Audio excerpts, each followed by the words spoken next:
ซื้อมาฝากโดยกินคนละก้อนลุงกินก้อนหนึ่งเดี๋ยวกินก้อนหนึ่งโดยแต่งหน้าใช้เครื่องแต่งหน้านะมีอย่างแน่นี่นะคือขาวแท้ว่าเป็นแต่จะใส่น้ำแท้โดยบ่กล้าย่างเข้าไปพี่น้องก็ย่างเข้าไปก็ลุหันกับพอแห้งอีกลุงแห้งบ่มีเงินสมทบน้ำมูซ้ำเพิ่นก็สิว่าตุ้ยไปนั่นก็ยังกล้าขึ้นเฮือนน้องสิว่าอีกละมันพังเมื่อเดี๋ยวเราปบเนาะใช่มึงบาสิบ่กล้าก้าวเข้าไปก่อนพี่น้องเอ้ยมึงแน่น่ะตกว่ากินยางบอกนะตกเลยเนาะปบเนาะผ่านโอ้โหปบตกเคยตกบ่นะเคยลมบ่อยู่หลังนี่มันต้องเคยมาแล้วติน้องบอลนี่เด้ฮะเวลาเขาเพลไปให้ลืมเขาลืมมันเวลาเขาลืมเนาะมันตกไปขาโดยใช้ทางทีมงานว่าสิสั่งไม้มาให้มื้อได้เพิ่นเว้ายังบ่ฮู้คือกันจักฮะ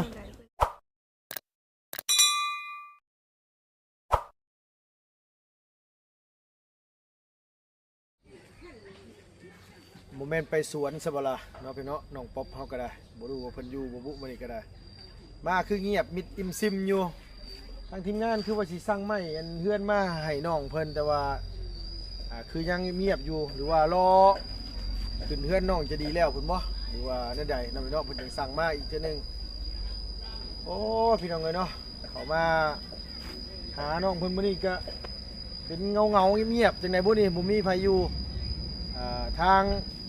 เพื่อนน้องจะดีเพื่อนสาวกุมีเพื่อนกับมิตรซัมม้อยพี่น้องเขาเจ้าไปใส่แดนเหมือนเราติดเบียกติดงานซื้อเครื่องซื้อของเขาเจ้าบ่อยู่น้องเนาะเลยแวะมาหาทางน้องป๊อปแน่ทางนี้ก็จะอยู่บ่อยู่บ่นี่ก็ได้เนาะโอ้พี่น้องเนาะมื้อใดเด้ไม่ต่อของตาสิมาทางเพื่อนน้องป๊อปก็ได้คือทางทีมงานเฮาบ่ทันได้สั่งบ่น้องเนาะโอ้หลายสัปดาห์เป็นเดือนเลยเนาะพี่เนาะหูจักกระดองป๊อปมานี่ก็ความคืบหน้าก็มีเรื่อยๆแต่ว่าบ่มีเป็นก้อนใหญ่พี่น้องเนาะเป็นกระปิดกระปอยว่าง่ายซะมีผู้เล็กๆน้อยเก็บโฮมกันสิสั่งใหม่มาให้น้องมาซั่นว่าจากมื้อใดบ่นี่เนาะพี่เนาะโดยกับทักทายสบายดีพ่อแม่พี่น้อง FC ผู้ใหญ่ใจดีบึดสุคนเนาะพี่เนาะระวังในและก็ต่างประเทศที่เข้ามารับมาชมช่องลุงเฮิมชาแนลคือเก่าคือเดิมพี่น้องไปเปิดคลิปมาพบมาพ่อกันเมื่อนี้ก็อยู่บ้านเฮือนซ่านของน้องป๊อปพี่น้องเนาะเดี๋ยวเวียนเข้ามาเยี่ยมมายามน้องเพิ่นแต่ว่าก็ไปชวนไปให้ไปจักคือมิดสมอยอยู่โอ้ยบ่ตื่นแขกตื่นคนจังดีเลยบ่มื้อนี้เป็นจังไดเนาะพี่น้องเนาะว่านอนเว้นอยู่ไปจักอันนี้ฮะเว้าไปก่อนอีกแล้วน้องก็สิด่าหวยแล้วเนาะจะอยู่บูอยู่จะว่าเราไปตากแดดอยู่ให้หน้าเหลี่ยมมากอยู่พุ่นมาจักเนาะไปพี่น้องเอ้ยมิแต่ว่าเข้าไปเบิ่งน้ำกัน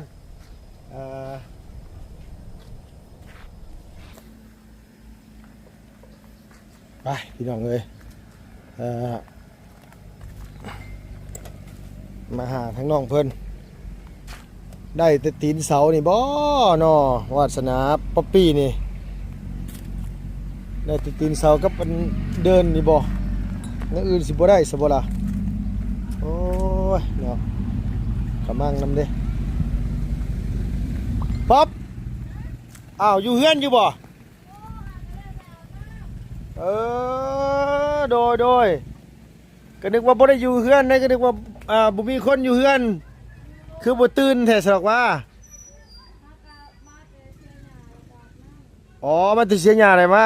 อาบน้ำผักเที่ยงยาวเลยบัดนี้พอเลยเนาะแล้วแหละเฮ็ดยังอยู่นั่นน่ะฮะปอใส่พี่น้องไปเบิ่งสภาพผู้สาวแต่งหน้ามึงดูฮะโอ้โหกินแล้วข้าวเที่ยงน่ะยังไม่ทันกินซ้ำข้าวต้มจีนตัวกินอยู่บ่เฮ้ยข้าวต้มเวียดตัวกินบ่กินบ่ซื้อมาฝากโดยกินคนละก้อนลุงกินก้อนหนึ่งเดี๋ยวกินก้อนหนึ่งโดยแต่งหน้าใช้เครื่องแต่งหน้านะมีอย่างแน่นี่นะคือขาวแท้ว่าเป็นแต่จะใส่น้ำแท้โดยบ่กล้าย่างเข้าไปพี่น้องก็ย่างเข้าไปก็ลุหันกับพอแห้งอีกลุง แฮงบ่มีเงินสมทบน้ำหมู่ซ้ำเพิ่นก็สิว่าตุ้ยไปนั่นก็ยังกล้าขึ้นเฮือนน้องสิว่าอีกละมันพังเมื่อเด้เนาะปอบเนาะใส่มันบ่สิบ่กล้าก็ก้าวเข้าไปก่อนพี่น้องเอ้ยเบิ่งแหน่น่ะ ตกรอดเป็นยังบ่ได้นะ ตกเลยเนาะปอบเนาะผ่านโอ้โหปอบตกเคยตกบ่นะเคยโลมบ่ เลย อยู่หลังนี่มันต้องเคยมาแล้วติเนาะ บอลนี่เด้ ฮะ เวลาเขาเพลไปให้ลืมเขาลืมจังซี่ มันเวลาเขาลืมเนาะ มันตกไปขา เออโดยใช้ทางทีมงานว่าสิสั่งไม้มาให้มื้อได้เพิ่นเว้า ยังบ่ฮู้คือกันจัก ฮะ มื้อใดเพิ่นสิเอามา ยังบ่ฮู้ว่ามื้อใดเพิ่นสิเอามาเดี๋ยวแต่งตามสบายใจแล้วนะเอาแบบเอางามสุดตัวหั่นแหละ อายอันนี้ก็งามแต่ซัมนี้นะ โดยเพิ่นยังบ่ฮู้ว่ามื้อใดสงสัยอันขึ้นเฮือนน้องจะดีแล้วเพิ่นแหละพี่น้องเอ้ยเพิ่นสิได้เห็นว่าสั่งมาบ่รู้ว่าสิพอหรือยังบ่นี่หรือว่ายังบ่ทันได้พอมาแต่ไสก็จ้อน่ะ มาได้เสียหยามัน มาแต่เสียหยามันไปจักคนหน่อย หาคน 5คน แม่น ไผแน่น่ะ น้องเลี้ยงแล้วก็แม่คอยแล้วแม่น้องเลี้ยงแล้วก็น้องคอยน้องสีเนี่ย อันเลี้ยงที่หมู่เจ้าน่ะบ่ โดย ไปเสียหยาอยู่ให้พุ โดย ฮ้อนบ่เฮ้ย โอ้บอกจันเลยมาอยู่บอลทั้งเสียงา ว่าจันไปนั่นหันบ่ โดย โดย น้ำ เห็นอยู่ กับเบิดถือมาหน่อยเดียว เห็นอยู่เพิ่นบีบแกใส่ตอนลุงขี่รถผ่านหั่นเจ้าหาแต่มากินนี่บ่ โดยมาแล้วก็อาบน้ ไปแต่เช้าพุ่นบ่นาง ำแม่น จักโมงปอบไป ไปตั้งแต่ตั้งแต่6 โมงเนาะ โดย ยางไปหอท่านกับพอดีประมาณ7 โมงเลย ไกลจะบ่นางน่ะ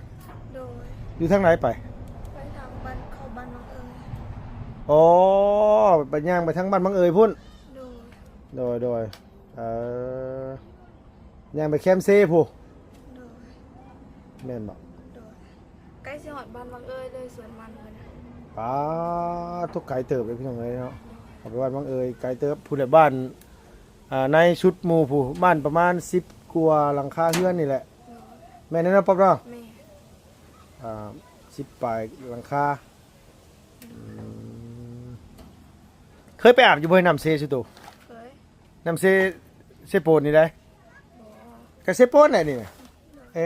เพิ่นบ่ได้ คือเราไปอยู่เซโปนเลย บ่แล้วเฮ้ยนั่นมันเซโปนนั่นเซมเฮียงนั่นน่ะ จะมีเสียง โดยคือไปสอนกุ้งสอนหยังสิก็ไปบ่นางปอก ไปกลางคืนเขาไปกวาดหมู ไปหากินกลางคืนเลยนี่ไปกับหมู่นี่บ่ แม่ไปกับหมูแบบผู้สาวคนอยู่บ้านนี่เด้ โดยมีแต่ผู้สาวเด้อเนาะไปเนาะ โดย ไปกลางคืนนี่บ่ปอบ แม่ ยามเดือน4เดือน5นี่บ่น้องหรือว่าเดือนน้อยๆส่วนใดแต่ยามนี้น้ำหลายยามนี่เนาะยาม4เดือน5นั่นไปได้เนาะ ได้นั่งกับบลึกปันได้เด้ น้ำบ่ก็บ่เลิกเลยก็มันก็ใสน้ำแน่เนาะ แม่ ไปส่วนร้ายเขาสิไปอยู่บ้านดงไรกว่า เราไปทำมันดงนะบ่ แม่ไปเข้าอยู่ในหันอยู่บ้านเจ็ดซันน่ะ ไอ้เคยไปเหรอ บ่ อยู่บ้านเจ็ดซันน่ะเขาไปอยู่ในอีก ไปทำพูดเอาสิอะไรมันใกล้กว่าทางนี้มันบ่นาง แม่ แล้วมันง่ายกว่าบ่ มันก็บ่ง่ายคือกันนั่นแหละแต่ว่าอยู่หันสิมีน้อยหนึง แนวหากินมันสิมีหลายกว่าทางนี้ โดย ไปสอนยังเคยไปสอนกุ้งนี่บ่นางหรือไปสอนยังล่ะ กุ้งแล้วก็ปลาตัวน้อยๆหันปลาซิวบ่ โดย โดยเอาขาไปถึง แข่งกันไปถึงยังวะมันจะเว้ย เป็นไง คำมั่งมื้อนั้นติงไปป้าแม่นติงไปป้าน้ำเกาะนั่นแม่นแหละ โดย โอ้ตายซื้อยามาใส่ก่อนจังมือก่อนมือมาแรงก่อน ไม่ได้หูสปอร์ตไปหาหูสึกเจ็บเมื่อกี้นี่ โดย พี่น้องเอ้ยนี่ตัวทางทีมงานยังบ่ทันได้สั่งมาซ้ำแล้วนางเนาะไม่เนาะ โดย เป็นแหละพี่น้องเอ้ยเห็นว่าจะดีขึ้นแล้วพุ่นแหละเบิ่งนี่หลังคาฝนตกมือก้อนนั้นเปียกบ่นาง เปียก เปียกเนาะ ขอมาท เออใช่เพิ่นว่าเพิ่นสิมาเข้าไฟให้มื้อได้ซะบัดนี้ตกลง เขาบอกว่าอีกประมาณ2 อาทิตย์บ่เปิดได้เลย ฮะ สิประกอบให้ก่อน เพิ่นมาเข้าให้แล้วบ่เพิ่นมาประกอบหรือยัง โดยเขาประกอบอยู่แบบอยู่เอื้อนเขาเจ้าเลยแล้วมือเพิ่น อ๋อ เอาสายมาแล้วก็เปิ โด ได้ ยบ่ไงว่าเพิ่นประกอบอยู่เพิ่นแหละแล้วเพิ่นมาติดตั้งอยู่นี่เลยใช้ได้เลย โดย แม่นบ่นาง โดย โดยก็นึกว่ามาประกอบอยู่พี่เลยนะ ลุงเข้าเฮือนสาวกงมีหั่นประกอบแล้วเป็นอาทิตย์แล้วไฟยังบ่มาอยู่บ่รู้ว่าจักเดือนมื้อซั่นว่าอ้าวสร้างเป็นแท้ว่ะเนาะ กำลังอยู่พี่น้องเอ้ยเดี๋ยวสิโทรเร่งก่อนเพราะว่าเฮาก็อยากให้มันในใส่ไว้นี่แหละข้าวเที่ยงยังบ่ทันกินซ้ำติน้อง เนี่ย ได้ยังสิไปกินมื้อเช้านี่ ฮะ ได้ยังไปกินอยู่ไห้ มือกินอยู่เพื่อน คือมากินอยู่เพื่อน โดย บ่ได้ไปกินอยู่ไห้เนาะ โดย อ๋อลุงคิดว่าเจ้าไปกินอยู่ไห้บ่แม่นบ่น่ะ บ่มี คือว่าแบบว่า11:00 นได้กลับมา โดย ก็ไปกินข้าวอยู่พี่ โดย ก็โอ้ยสงสัยเลยเป็นยังวะมันดอกเมื่อยเด้เนาะขึ้นเฮือนจะดีแล้วจักสิได้มื้อบ้านใช่มั้ยจักมื้อบ้านปะป๊อบกัน เอาลุงสิเมื่อแหละคือว่า มื้อก็ขึ้นมาคือเก่า เมื่อไว้แหละ หน่อยโอ้มาแต่หึงเลยนาง อ๋อโดย มาแต่ดนน่ะ เมื่อดำนาบ่ บ่ได้เฮ็ดนาปีนี้บ่ได้เฮ็ดปีนี้ โดย ปีนี้บ่ได้เฮ็ดพอดีว่ามีเวียกอยู่บ้านเนี่ยพอดีบอลี่เพิ่นแม่เพิ่นป่วยแล้วก็เลยเพิ่นโทรมาให้มื้อหาแล้วเนี่ย โดย ก็สิมาเล่นน้ำนาบ่าวก่อน โดย โอ้บ่ระวังนี่กับนั่งนี่กับบาดแขนบาดขาเล่นหั่นนะฮะ เด็กน้อย เออ ขึ้นเขาขึ้นมาลิ้นเห็น โดย เขาบาดมือแล้วส่วนลายคอยสิบ่ให้ลิ้น โดย เพราะว่าเด็กน้อยหันมันแบบอยู่นั่นมัน เพิ่นดื้อ แม่นดื้อ โดยเออก ระบาดมือเด้ เพื่อนน้องบ่ได้เน้นหนาเด้อพี่น้องว่าจิตใจเลยนะเพื่อนน้องบ่ได้เน้นหนาแบบว่าไม่แบบว่าเพิ่นบางอันก็ไม่อย่างโบงที่เพิ่นเซาะเอาเปลือกไว้เนาะนางเนาะ โดยอันนี้เราบ่แม่นไม่ยังโบงอันนี้แล้วเฮาไปตัดกับแม่เฮาอยู่ป่าแถวๆนี้เพราะว่ามันบ่พอเพียงเด้ เพียงพอ อันนี้บ่ โดย ไม่อันนี้ได้มีแต่ไม้แบบว่าไม้น้อยๆพี่น้องไม้ซ้ำบ่ซ้ำแขนซ้ำน้อยๆกูแขนอีกแล้วก็เลี้ยงลำไม้ผ่าเส้นมันน่ะเพิ่นมาตอกใส่ซื่อเนาะนางเนาะ โดยแต่ไม่ พอ บ่ซื้อก็ มาเฮ็ดให้มันมาพอได้อันว่า แม่ แอมสังกะสีได้ โดย โดยอันนี้เพิ่นบ้านอยู่ในบ้านนี่เพิ่นเก็บซอยกันบ่นางเดี๋ยวสังกะสีจังได้นี่ บ่แบบเฮาขายมันแล้วล่ะเฮาซื้อแล้วแบบมันบ่พอให้เฮาก็แบบว่ายังขาดแบบเฮายังติดเขา2 ล้านหั่นน่ะ อ๋อที่ข้างเพิ่นอยู่2ล้านตอนนี้น่ะบ่ โดย เอาง่ายๆก็คือมันขาดแล้วเฮาก็ซื้อมาเพิ่มอีก โดย ไปยืมเงินเพิ่นมาซื้อใช่ไหม โด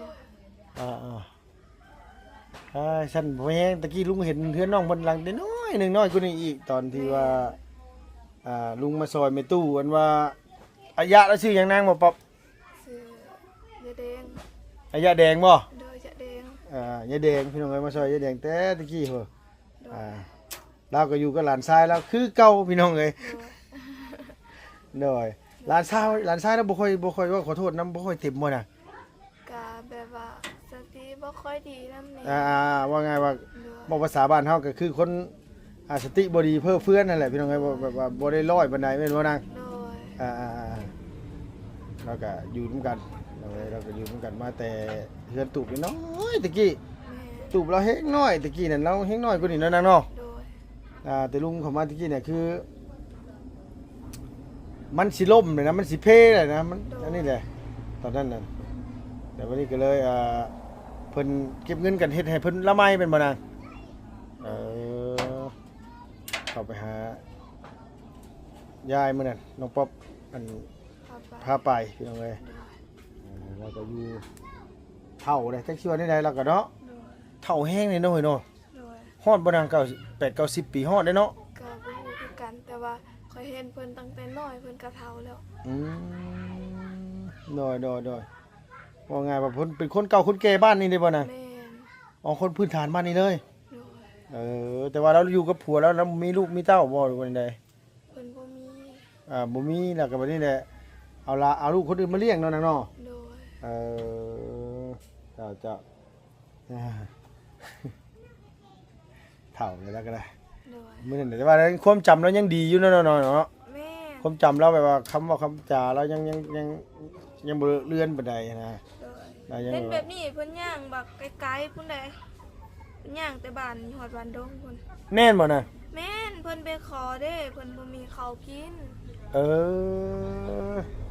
คือเราอันนี้เนี่ยเราย่างไปหาขอเอาข้าวมากิน โดย โอ้โดย เวลา อ่า เขาไปแบบเฮาเห็นเพิ่นเฮาก็ให้เพิ่นขี่นำแน่ โดยลุงขอจะทำคือทั้งอันเวลาเนาะบ่ได้เฮ็ดหยังบ่ปบบ่ ก็บ่ได้เฮ็ดอิหยังแบบร้านเพิ่นก็ คือเฮ็ดนั่นแหละเนาะ แม่น ร้านนั้นคือเฮ็ดนั่นแหละว่าไงว่าขอโทษน้ำซับพี่น้องเอ้ยเราก็บ่ได้แบบว่า เราคนบ่ได้ร้อยว่าสิซะ แม่นแบบ แหน่เราคนบ่ฮอด50สำจักลุงว่า แม่น โดยแล้วก็เป็นคนแบบปั๊มๆเปอๆแน่ โดยแบบ ลงลืมๆเนี่ยไปจักลุงว่าหั่น ขายเด็กน้อยประมาณนั้น ฮะ ขายเด็กน้อยนั่นแหละ โดย นิสัยแบบเขาเจ้าแบบเอาแบบเว้าหยอกซื่อๆก็บ่ได้ อ๋อว่าอยู่แล้วก็เครียดอย่างซี่ โด เนาะ ย ว่าไงว่าคนว่าขอโทษนำแบบคนสติบ่ดีเลยแบบว่าฮอดมือมันก็มือมันบ่นะ แม่น ฮอดมือก็มือขึ้นก็ขึ้นสินะพี่น้องว่ามืออารมณ์ดีก็อารมณ์ดีมือร้ายหั่นแหละว่าง่ายซะ โดย มันก็เลยแบบค่อนข้างสิว่าเข้าใจยากแน่ โดย อ่าฮ่าโธ่พี่น้องเอ้ย ฮอด ฮอดดี เพิ่นลงให้ ฮะ ลืม บ่ไปย่างลงข้างล่างพุ่นน่ะนั่งไปจะไปข้างล่างก่อนไปบ่ได้ไปหาบังบ่เอ้ย บ่ได้ไปหา บ่ได้ไปหาติ หาแถวสวนแต่ว่าบ่มี ยมสิมีจังได้คนบ้านบังเอ่ยกันนี่ป้าโตเนาะบอกขอโทษน้ำต้มไก่ใส่บะขามอ่อนนี่บ่ได้ยากเด้ป๊อบเอ้ยน่ะพูดเอาอยู่นี่ได้แบบขามอ่อนนี่เนาะโอ้แห้งนักเขาพี่น้องเอ้ยใบมะขามอ่อนกำลังปรุงเลยค่ะปู้เพื่อนน้องเพิ่นก็ทรหดอดทนอีหลีเนาะนักอะไรพี่น้องเนาะเพื่อนน้องป๊อบ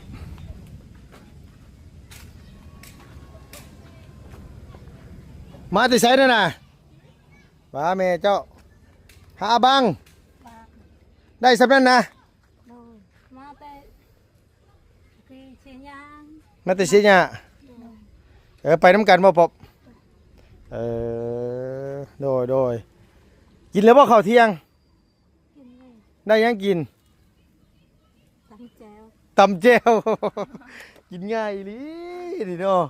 โดยสิไปใช้ต่อปะนี่นะ หาหน่อไม้ ไปหาหน่อไม้ เชื่อบ้างจ้ะหาหน่อไม้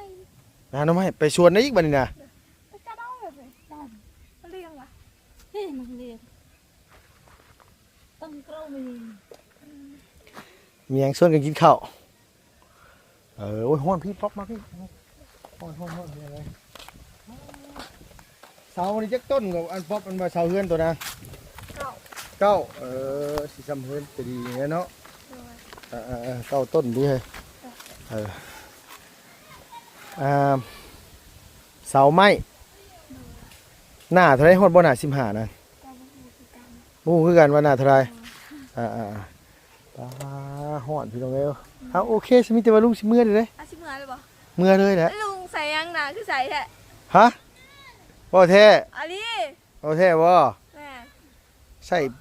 ครีมธรรมดานี่แหละ บอกเป็นตัว ฮะ เด็กหน้าใส่คือกันเนาะ แม่นบ่หน้าใช่บ่อ๋อบ่มีเงินให้เด้อบ่ว่าดี โอ้ มัน เป็นยังเนาะเอาอย่าเบิ่งซื่อ ใส่ครีมยังไงดิใส่ครีมอีหยังซะบ่กระทิมธรรมดานี่แหละ ๆเนาะ โดย แล้วหน้าลุงใส่แฮะ ใส่แห้งบ่เดี๋ยวย่องนะยังบ่อยู่มีเงินให้บ่นี่ อันนี้เนาะ โดยโอเคซะนังเอ้ยโดยเอาสบายดีเดี๋ยวมื้อหน้าสิเอามาให้เบิ่ง โดย โดย ขอบใจเด้อสบายดีเดินทางปลอดภัยเด้อ โดยเจ้าสบายดีพี่น้องเอ้ยเนาะพอดีแวะมามื้อนี้หาน้องเพิ่น มาแต่เสียหญ้ามันหัวแต่แล้วก็เลยอันว่ามาอาบน้ำอาบท่ายังข้าวเที่ยงบ่ทันได้กินซ้ำว่าซั่นว่าขอบคุณหลายๆพี่น้องอยู่ดีมีแห้งเด้อเจ็บจนลำๆรวยๆสุขภาพพลานามัยแข็งแรงเพิ่นเนาะอายุมันขอนยืนไปแล้วพี่น้องบ๊ายบายสวัสดี